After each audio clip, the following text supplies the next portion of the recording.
ఆటంకాలు ఎక్కడికి వెళ్ళకుండా పోవాలి. ఖచ్చితంగా సైతాన్ శోధన ఉంటుంది, మనుషుల్ని ప్రేరేపించి వచ్చేటువంటి శోధన కూడా ఉంటుంది. కాబట్టి అది ఇప్పుడు ఎప్పుడు కూడా ఉంది. కాబట్టి దాన్ని మనకంటే ముందు ఎలా అధిగమించారంటే ఏంటి, ప్రార్థన. మెయిన్ బయలుదేరి వెళ్ళిపోయేటప్పుడు ఎవరిని కలవబోతున్నావు, ఎక్కడికి వెళ్ళబోతున్నావు, ప్రేయర్లో పెట్టు. నీవే అదే క్లియర్ అవుతుంది. అది బైబిల్.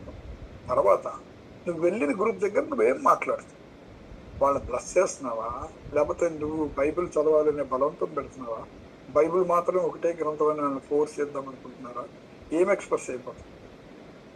రెండోది మీ ఆహార్యం, అక్కడున్న నలుగురితో కలిసేటట్టు ఉందా లేకపోతే వేరుగా ఉందా, ఇవన్నీ కూడా ఇంపాక్ట్ ఉంటాయి దాంట్లో. రెండోది వెళ్ళేటువంటి ఏరియా, కొన్ని ఏరియాలు రిస్ట్రిక్టెడ్.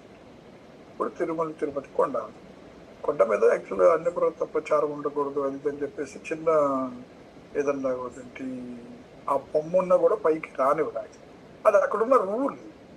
ఆ రూల్ని ఖచ్చితంగా మనం గౌరవించాలి. ఎందుకంటే మనం కొన్ని రూల్స్ పెట్టుకున్నాం, బౌండరీస్ పెట్టుకున్నాం. We have to observe that.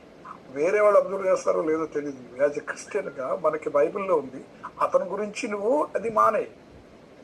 మనం యాక్చువల్గా పూజ చేసింది తిను, కానీ ఎవరో ఫ్రెండ్ తీసుకొచ్చి ఇచ్చినది కూడా గౌరవం ఇచ్చారు కాబట్టి తీసుకో.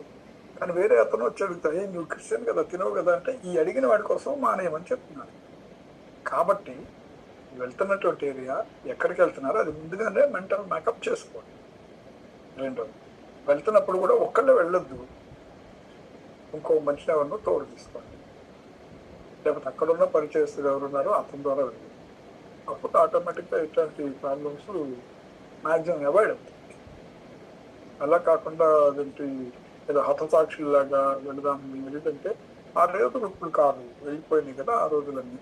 అదంతా అయిపోయింది. మనకంటే పూర్వీకులు చాలా చేశారు, అందుకే మనం ఈరోజు హ్యాపీగా. కాబట్టి మళ్ళీ అగైన్ నువ్వే మరి చేయక్కర్లేదు. ఇప్పుడు నువ్వు చేయాల్సింది ఏంటంటే వాళ్ళు ఏదైతే వదిలిపెట్టారో ఆ మెడిటేషన్ని, ఆ యొక్క ప్రేయర్ తత్వాన్ని, ఆ యొక్క ప్రేయర్ పవర్ని పంపించాలి అంటే నువ్వు చాలా సిన్సియర్గా దీన్ని ప్లాన్ చేసుకుని ప్రేయర్ చేసి వెళ్తా ఉంటాను. అప్పుడు ఆటోమేటిక్గా వస్తుంది. ఇందాక నేను చెప్పాను కదా, పోలీస్ స్టేషన్, ఆర్ఎన్బి ఆఫీస్, లేకపోతే పంచాయతీరాజ్ ఆఫీస్, ఇంకా ఎక్కడికి వెళ్ళినా సరే నిన్ను ఎక్స్ప్రెస్ చేసుకుంటే మెడలో పెద్ద సిలువ, లేకపోతే ఇదేదో క్రాసు, ఇంకోటి ఏదో హడావడి, అది కాదండి. నీ మాట్లాడే తీరు, నువ్వు వెళ్ళేటువంటి హావభావాలు, నువ్వు మాట్లాడేటువంటి భాష, అక్కడ తెలుగులోనే మాట్లాడు, చక్కటి తెలుగు. ముందుగా పలకరించాలి, దాంట్లో స్మైల్ ఫేస్. ఒక చిన్న 10th క్లాస్ పాస్ అయిన పాపం తీసుకెళ్ళి ఏంటి ఏరోస్పేస్ కానీ, లేకపోతే హైర్ హోస్టెస్ కానీ,